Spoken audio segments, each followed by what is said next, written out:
கடல்கள் 121 மலைகளை நோக்கி என் கண்களை உயர்த்துகின்றேன்.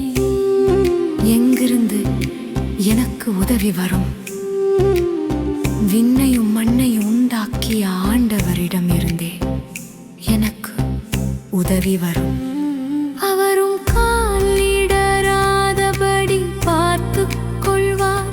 உம்மை காக்கும் அவர் உறங்கிவிட மாட்டார். இதோ இஸ்ரேலை காக்கின்றவர் கண்ணையர்வதுமில்லை, உறங்குவதுமில்லை. ஆண்டவரே உம்மை காக்கின்றார்.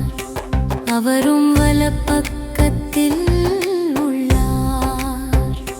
ஆண்டவரே உம்மை காக்கின்றார். அவரும் வலப்பக்கத்தில் உள்ளார். அவரும்